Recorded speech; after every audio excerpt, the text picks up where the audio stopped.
আপোনালোকক মই মোৰ आंतरिक नमस्कार जनाइछु। असम के राज्यपाल लक्ष्मण प्रसाद आचार्य जी, यहाँ के लोकप्रिय मुख्यमंत्री हेमंत बिस्वा शर्मा जी, केंद्रीय मंत्रिमंडल में मेरे साथी सर्बानंद सोनोवाल जी,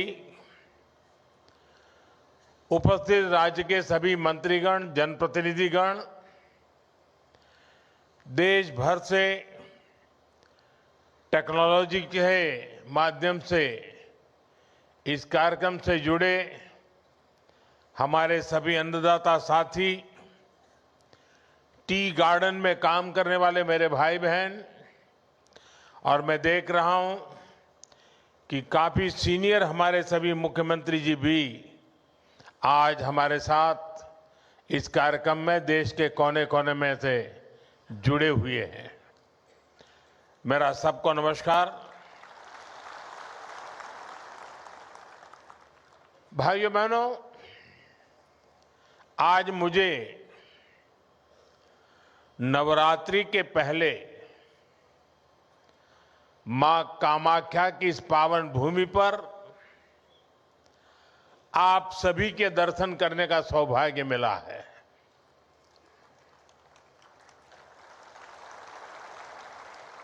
मां कामाख्या के आशीर्वाद से थोड़ी देर पहले यहां से 19,500 करोड़ रुपए के डेवलपमेंट प्रोजेक्ट्स का शिलान्यास और लोकार्पण हुआ है। असम को ऊर्जा क्षेत्र में आत्मनिर्भर बनाने वाले प्रोजेक्ट से लेकर असम आने वाले लोगों की सुविधा के लिए जो काम हुए हैं, ढेर सारे प्रोजेक्ट्स आज असम को मिले हैं। आज देश के किसानों और असम में टी गार्डन में काम करने वाले साथियों के लिए भी बहुत बड़ा दिन है।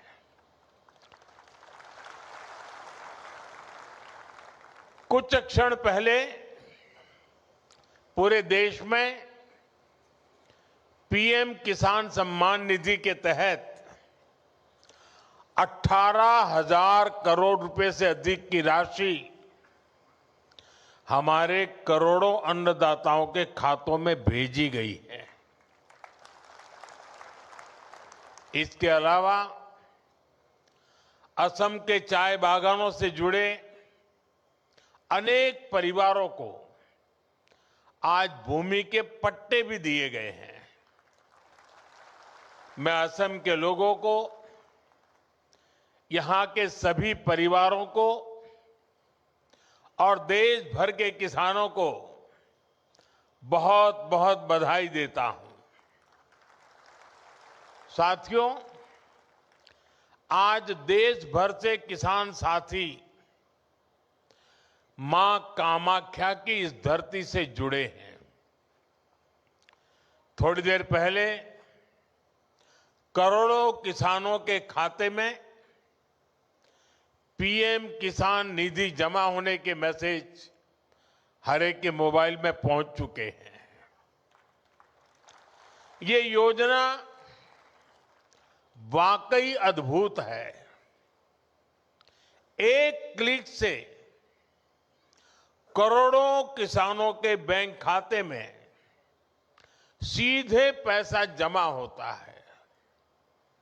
दुनिया के विकसित देशों में भी ऐसा संभव नहीं है। और मुझे विदेश के मेहमान जब मिलते हैं और इस विषय में इतने सवाल पूछते हैं, जानकारी के लिए इतने उत्सुक रहते हैं, ये सब कैसे संभव हो रहा है। दुनिया के बड़े बड़े देश के बड़े बड़े नेताओं को भी ये बहुत अजूबा लगता है।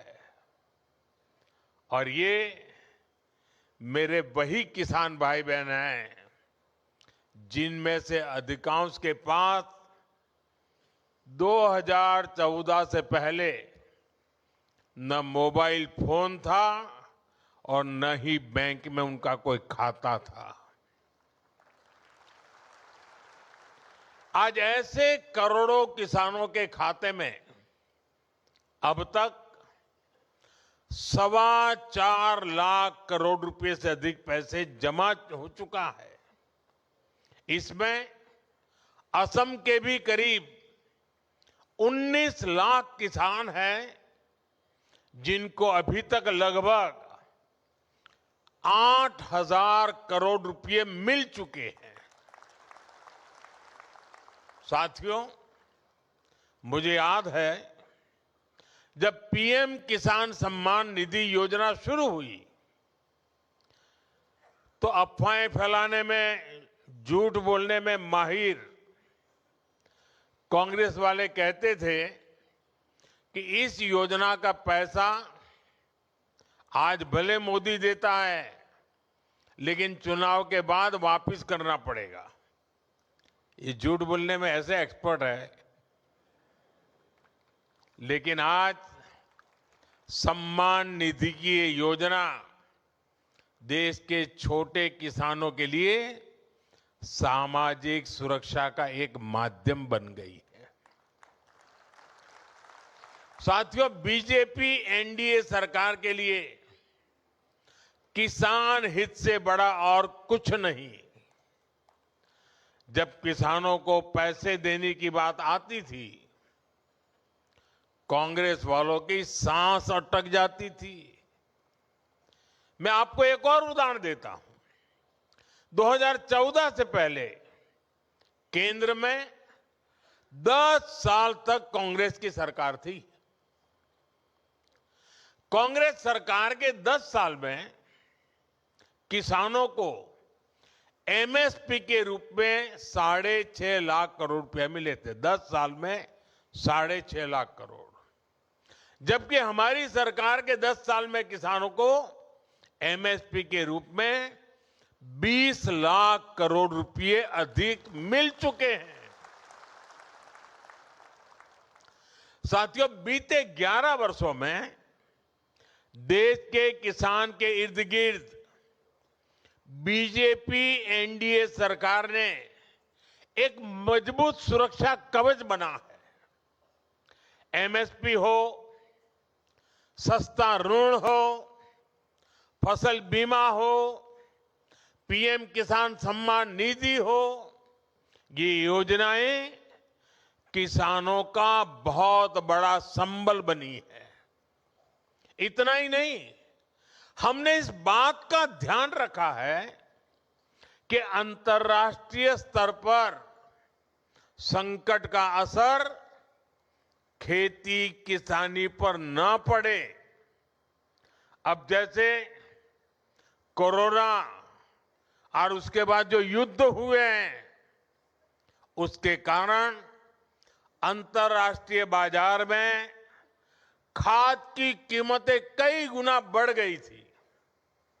विदेशी बाजारों में खाद मिलनी भी मुश्किल हो गई थी। लेकिन केंद्र सरकार ने इस संकट को रोकने के लिए भरपूर कोशिश की। यूरिया की जो बोरी अंतर्राष्ट्रीय बाजार में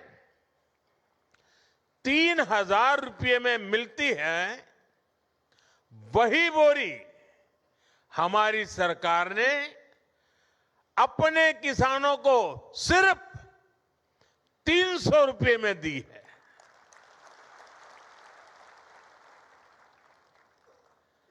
इस पर सरकार ने अपने खजाने से 12 लाख करोड़ रुपए से अधिक खर्च किए हैं ताकि मेरे किसानों पर बोझ न पड़े।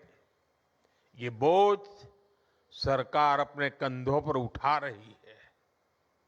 साथियों, बीते दशक में भाजपा एनडीए सरकार ने एक और बहुत बड़ा काम आत्मनिर्भरता को लेकर किया है।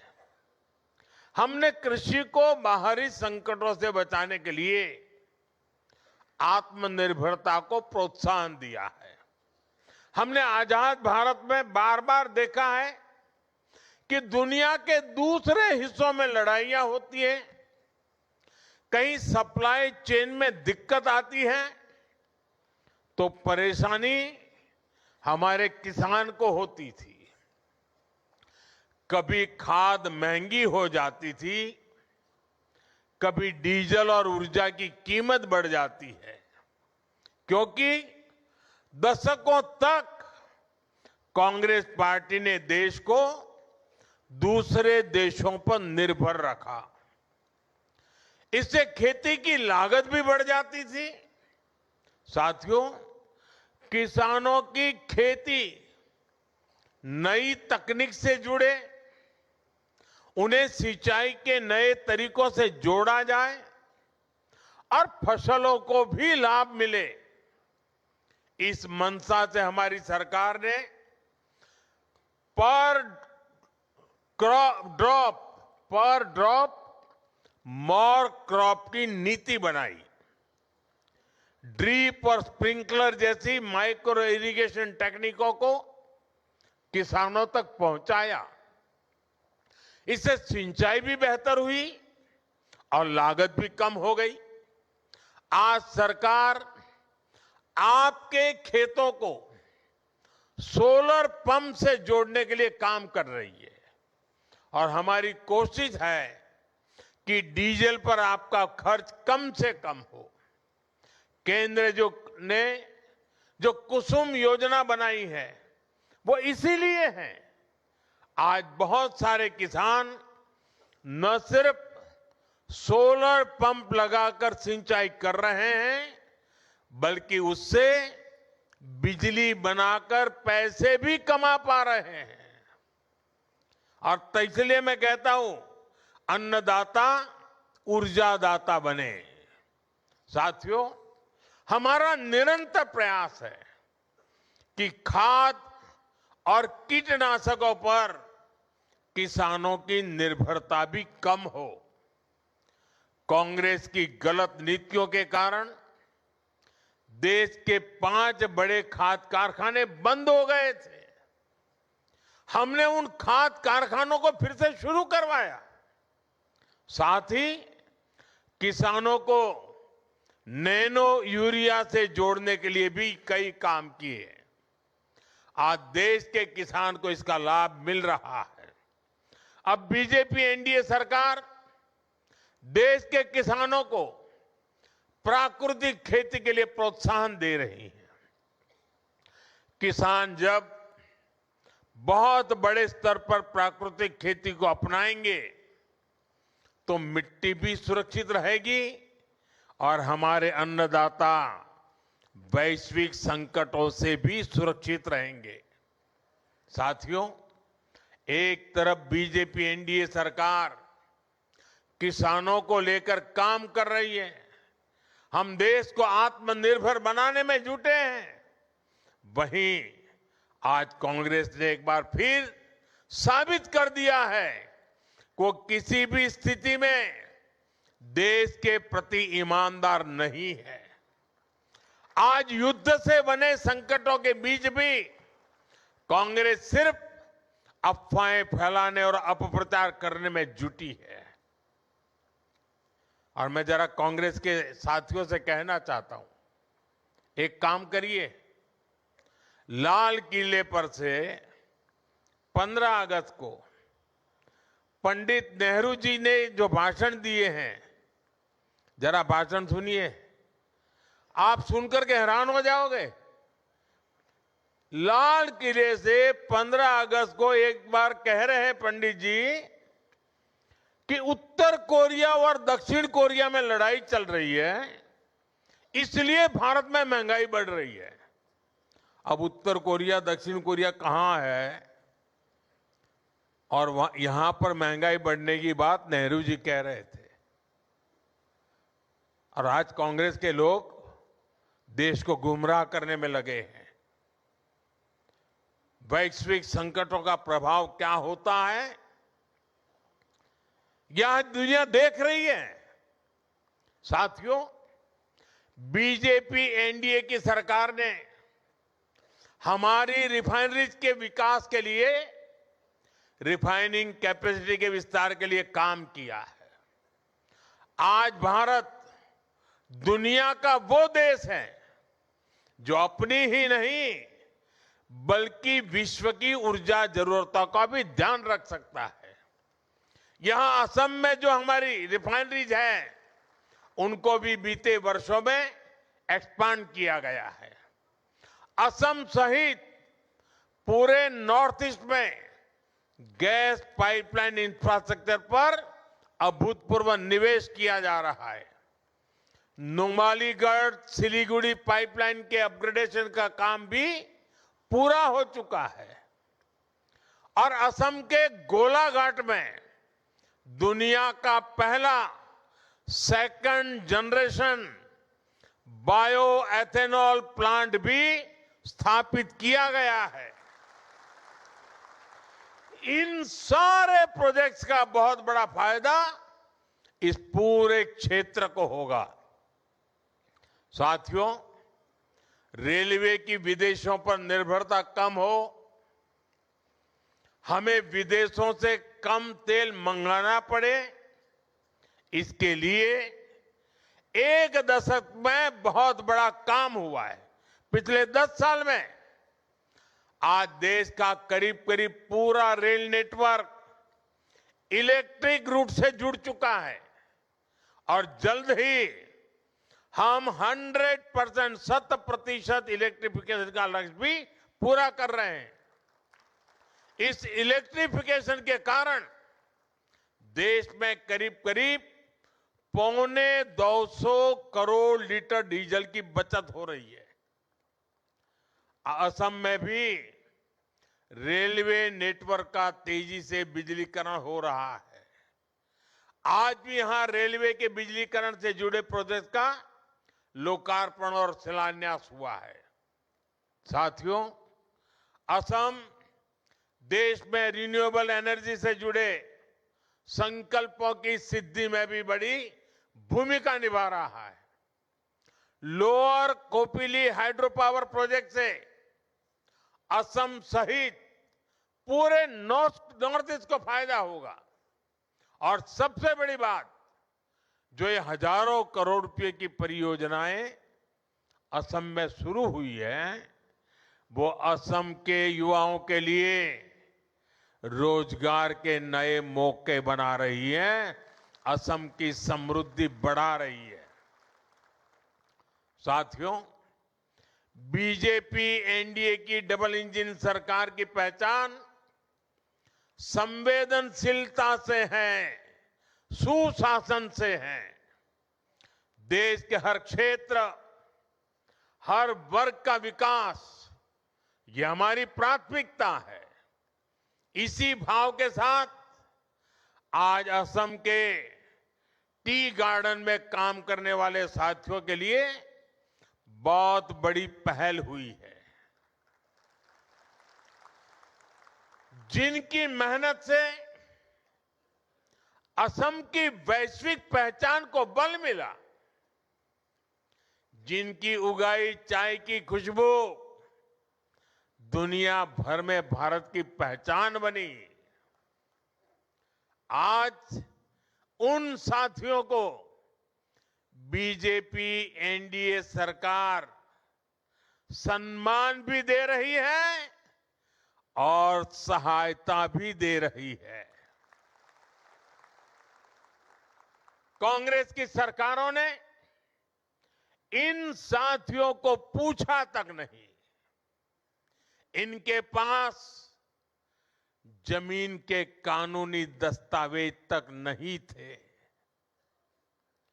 मैं हिम्मता जी और उनकी पूरी टीम को बधाई दूंगा। आपने टी गार्डन से जुड़े इन परिवारों के लिए बहुत बड़ा काम किया है।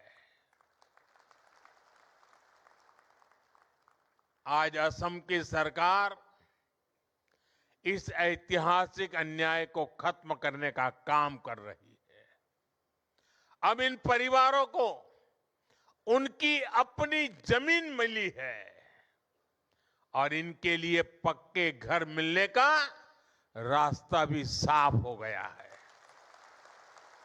इससे टी गार्डन में रहने वाली बहनों को विशेष रूप से बहुत फायदा होगा। मैं चाहूंगा कि अब टी गार्डन में काम करने वाले परिवारों के बच्चे भी अच्छे से पढ़ाई करें और आगे बढ़ें। और बीजेपी सरकार ने इसके लिए भी पूरी सुविधाएं बना दी है। इसलिए ही तो हर टी गार्डन वर्कर कह रहा है, आको ये बार बीजेपी सरकार। और मेरे लिए तो ये मेरे टी गार्डन के मजदूरों का सम्मान करना मतलब मैं खुद एक कर्ज उतार रहा हूं, क्योंकि आप चाय बागान में काम करते थे। दूर सुदूर गुजरात में मेरे गांव में वो चाय की पत्ती पहुंचती थी और मैं चाय बेच बेच कर यहां तक पहुंच गया।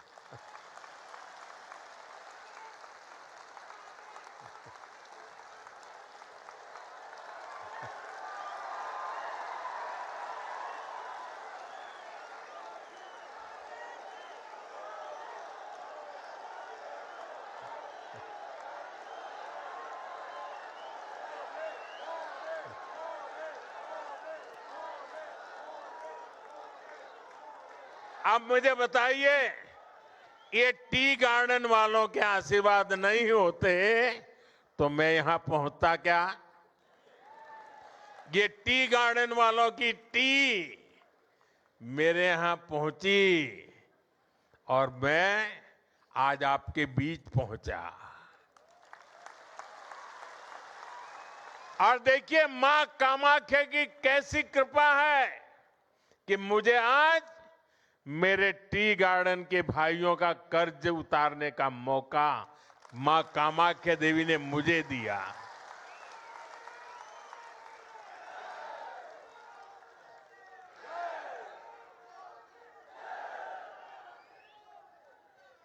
साथियों,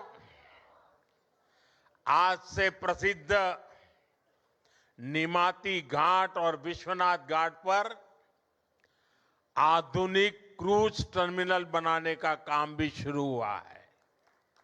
ये सिर्फ एक इंफ्रास्ट्रक्चर प्रोजेक्ट नहीं है, ये असम में टूरिज्म और स्थानीय अर्थव्यवस्था को नई दिशा देने वाला काम है। बीजेपी सरकार ने टूरिज्म को सिर्फ दर्शनीय स्थलों तक सीमित नहीं रखा है, बल्कि उसे रोजगार और विकास के बड़े अवसर के रूप में देखा है। इसी सोच के साथ ब्रह्मपुत्र नदी में भी वाटर टूरिज्म की संभावनाएं बढ़ाई जा रही हैं। क्रूज टर्मिनल बनने से ब्रह्मपुत्र पर क्रूज चलाने का काम आगे बढ़ेगा और देश दुनिया के पर्यटकों के लिए असम तक पहुंचना और आसान होगा। जब क्रूज टूरिज्म बढ़ेगा तो स्थानीय युवाओं के लिए रोजगार के नए अवसर बनेंगे।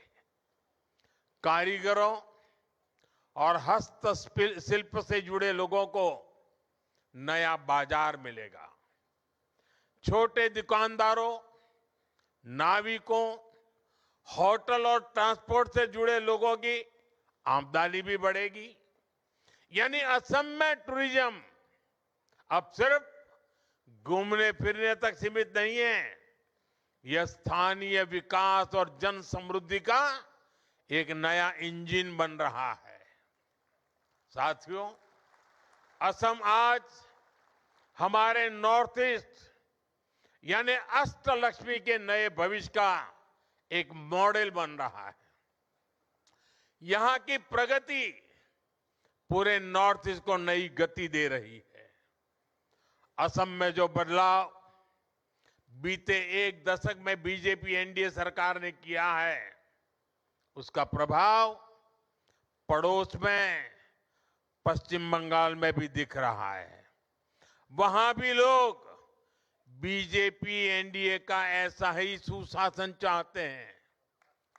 इसलिए मैं असम के हर युवा, हर परिवार से कहूंगा कि हमें मिलकर विकसित असम के लिए काम करते रहना है, ताकि असम देश में एक मॉडल स्टेट बनकर उभरे।